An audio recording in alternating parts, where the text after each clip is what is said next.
माननीय पवार साहेब, व्यासपीठावर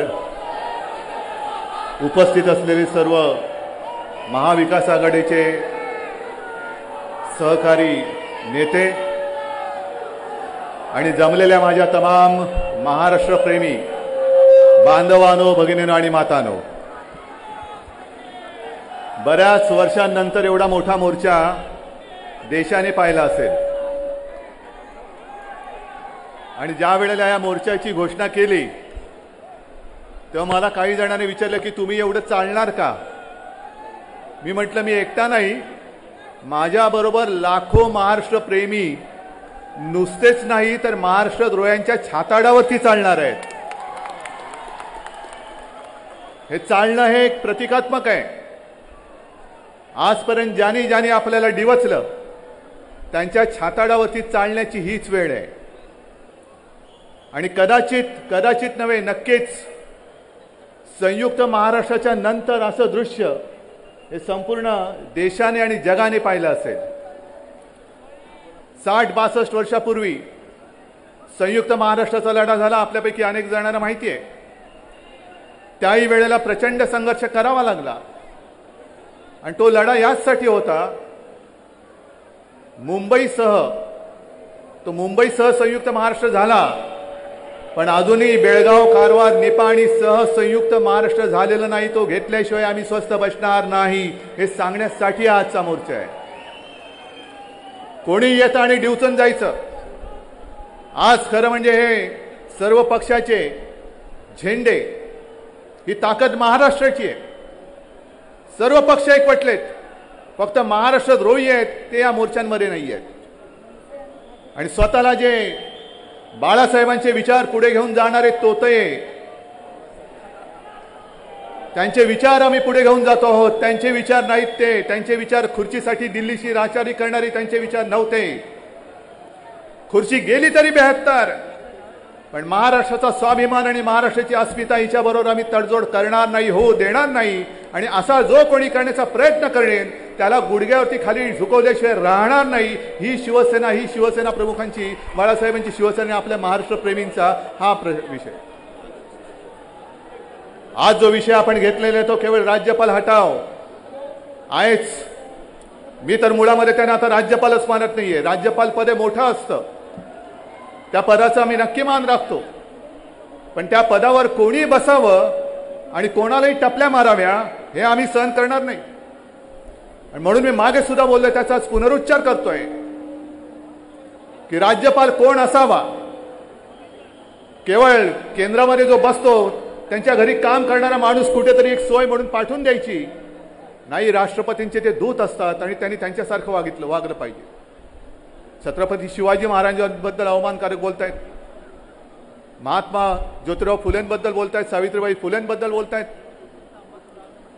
जर सावित्रीबाई फुले किंवा महात्मा फुले झाले नसते तर आज आपण कुठे असतो त्याचं एक उदाहरण आपल्या मंत्र्यांनी तो भीक शब्द वापरून दाखवून दिलेला आहे. ही जी काही भीक मागण्याची जी काय आहे ना गोष्ट, जर त्या लोकांनी तेव्हा शेणमार धोंडमार सहन करून केली, सावित्रीबाईंनी शेणमार धोंडमार सहन केला, महात्मा ज्योतिराव फुलेंनी केला, पण डगमगले नाहीत. मी माझ्या लोकांना शिकवणार म्हणजे शिकवणारच. महिला शिकल्याच पाहिजेत, पण त्या जर का शिकल्या नसत्या आणि आपण जर का सगळे शाळेत गेले नसतो तर आपण सुद्धा यांच्यासारखे मंत्री बोलून अशी शाब्दिक भीक मागत बसलो असतो. हे वैचारिक दारिद्र्य आहे. भीक मागितली, काहीतरी शब्दाचा काहीतरी अर्थ असतो की नाही. यांच्या मुळामध्ये मंत्रिमंडळामध्ये मंत्री कसे आहेत, एक तरी असे दारिद्र्य असलेले, बौद्धिक दारिद्र्य असलेले मंत्री आहेत. दुसरे मंत्री कुठे ते सुप्रियाताईचा अपमान करणारे, तिला वेडवाकडे काही बोलणारे आणि छत्रपतींचं नाव घेणार. छत्रपती शिवाजी महाराज की जय बोलण्याचा अधिकार या लफंग्यांना नाहीये. हे लफंगे आहेत, महाराष्ट्र लुटायला आलेले आहेत आणि या लफंग्यांना महाराजांचा आदर्शाबद्दल बोलण्याचा अधिकार नाही. कारण छत्रपती शिवाजी महाराजांनी मातेबद्दल आदर ठेवायचा, परस्त्रीबद्दल आदर कसा ठेवायचा याची शिकवण आम्हाला त्यांनी दिलेली आहे. 1-2 मंत्री झाल्यानंतर तिसरे मंत्री जे आहेत दुर्दैवाने आपले मुंबईचे पालकमंत्री, त्यांनी तर चक्क आग्र्याहून सुटका जी झाली महाराजांची, त्यांची बरोबरी या खोकेवाल्यांबरोबर केली. खोकेवाले खोके घेऊन जे पशार झाले. कुठे छत्रपती शिवाजी महाराजांचा तो एक ज्वलंत इतिहास. आग्र्याहून सुटल्यानंतर छत्रपती शिवाजी महाराजांनी स्वराज्य स्थापन केलं आणि यांनी खोके घेऊन लांडी लवाडी करून तोतेगिरी करून पाठीत वार करून ते सुद्धा आपल्या राजकीय पक्षाच्या म्हणजे स्वतःच्या आईच्या पाठीत नव्हे तर कुशीत वार करून सरकार स्थापन केलं. त्यांची तुलना तुम्ही त्यांच्याबरोबर करताय. पण हे विषय एवढ्या पुरते नाही आहेत. मगाशी नाना बोलत होते की हा जो प्रसंग आहे, खरं म्हणजे ही जी गर्दी आहे, या गर्दीने महाराष्ट्र द्वेष्ट्यांचे डोळे उघडले पाहिजेत आणि जर ते उघडणार नसतील तर ते कधीच उघडू नये अशी आपण शिवचरणी प्रार्थना करूया. मिटलेलेच राहू द्या कायमचे, जा निघून जा इकडनं. आता मुंबईचा लचका कसा तोडतायत. जे प्रोजेक्ट आपण करायला घेतले होते, दादा आपण वरळी आरेडेरीच्या जागेवरती जागतिक दर्जाचं मत्स्यालय करत होतो किंवा करणार असते, दुसरी तिकडे काय आम्ही होऊ देणार नाही. अरे एवढी ताकद एकवटल्यानंतर काय हिंमत आहे कोणाची, ब्यार आहे तिकडे. आपण बघतो ना कोणाचा मुंबईचा किंवा महाराष्ट्राचा लचका कसा तोडतो तेच आम्ही बघतो. पण ती सुद्धा जागा आता बिल्डरच्या घशात घालतायत. मराठी भाषा भवन आपण करत होतो, त्याचं काम कुठपर्यंत गेलं त्याची कल्पना नाही. रंगभूमीचं दालन आपण करत होतो, काही नाही. नुसतं आपलं सगळी म्हणजे मुद्दा काय झालेला आहे की आम्ही सगळेजण ही आमची मातृभूमी मानतो. मुंबई काय महाराष्ट्र काय ही आमची मातृभूमी आहे. पण आमचे पालकमंत्री आहे ते फक्त मुंबईचा हिसाब स्क्वेअर फुटामध्ये करतात. मुंबईमध्ये स्क्वेअर फूट, मुंबई म्हणजे स्क्वेअर फुटात विकणारी जागा नाही आहे. ती आमची माय आहे, माय माऊली आहे, मुंबा आई आहे. आणि तिच्याबरोबर जर खेळण्याचा प्रयत्न केला तर हे रस्त्यावरती जमलेले आहे सगळं आगडोम. हा आगडोम पेटल्याशिवाय राहणार नाही. आणि म्हणून मला असं वाटतं आज जास्त भाषण करण्याची काय आवश्यकता नाहीये. कर्नाटक असो आणखीन काही असो, हे सगळे एकत्र महाराष्ट्रावरती तुटून पडतायत. म्हणजे एका बाजूला महाराष्ट्राची अस्मिता पाहिजे तुडवायची, आदर्श ते संपवून टाकायचे. शिवाजी महाराजांचा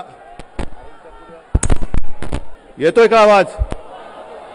ना आपला आवाज दिल्लीचे कानाचे पडदे फाडून गेला पाहिजे. आता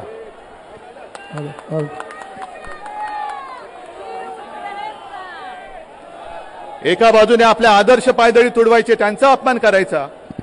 येऊ शकणारे आणि येणारे म्हणजे महाराष्ट्राच्या उंबरठ्यावरती असलेले उद्योग धंदे हे दुसऱ्या राज्यात पळून न्यायचे,